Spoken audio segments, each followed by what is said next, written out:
अस्सलामुअलैकुम और वेलकम है आपका आज की वीडियो में।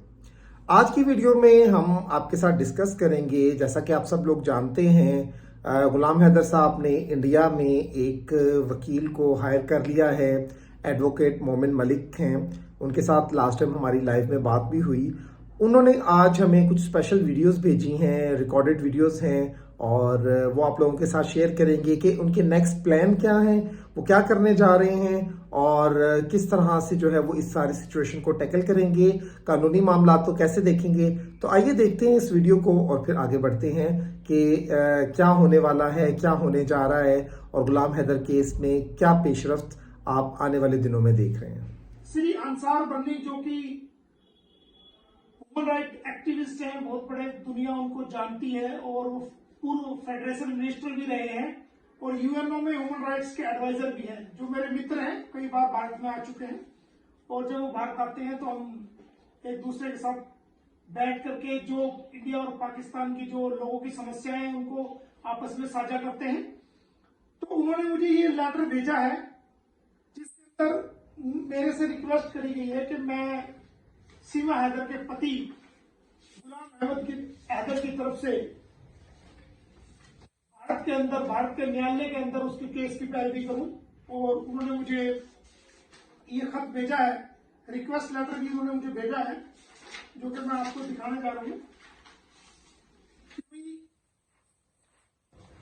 उन्होंने मुझे पूरी डिटेल के साथ बताया है कि किस प्रकार जो ना वो आई है, और ये पावर ऑफ अटॉर्नी भी मुझे भेजा है।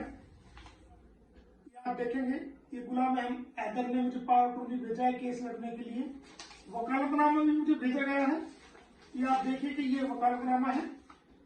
और उन्होंने मुझे अंसार बर्नी जी के कहने पर वकील अपॉइंट किया है, क्योंकि उन्होंने अंसार बर्नी साहब से कहा था कि हमें एक भारत में वकील की जरूरत है जो इंटरनेशनल लेवल के इश्यूज को सही से डील कर ले। तो अंसार बर्नी साहब ने मेरा नाम सुजेस्ट किया है और मुझे फोन करके बाकायदा मेरे से पूछा गया कि भाई आप ये एक केस सामने है, क्या आप इस केस को आप रजामंद है। तो मैंने ग्रीवेंस को देखते हुए, क्योंकि वो मेरे दोस्त भी हैं, उनकी बात को मैं मना नहीं कर सका और मैंने ये केस को एक्सेप्ट किया है। और अब मैं गुलाम अहमद का भारत में वकील हूं और बड़ी उम्मीद के साथ उन्होंने मुझे ये लेटर दिया है, बड़ी रिक्वेस्ट लिखी है, कैसे कहाँ हुआ, क्या हुआ।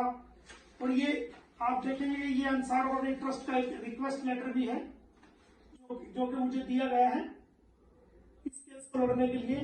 तो मैं इस वीडियो के माध्यम से पाकिस्तान के नागरिकों को, भारत के नागरिकों को ये विश्वास दिलाना चाहूंगा कि देखिए, किसी से प्यार करना बुरा नहीं है, लेकिन एक पति के होते हुए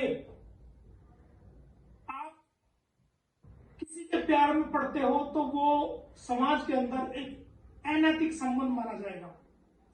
चूंकि अभी सीमा हैदर की कोई तलाक उसके पति से ना पाकिस्तान में हुई है ना भारत में हुई है, तो वो अभी तक सीमा हैदर जो है वो गुलाम हैदर की वाइफ है। और एक पति के जिंदा रहते हुए ना तो वो मुस्लिम कानून में कहीं प्रोविजन है, ना ही वो हिंदू मैरिज एक्ट में कहीं प्रोविजन है कि एक पति के जिंदा रहते हुए बिना तलाक के आप दूसरी शादी कर लो।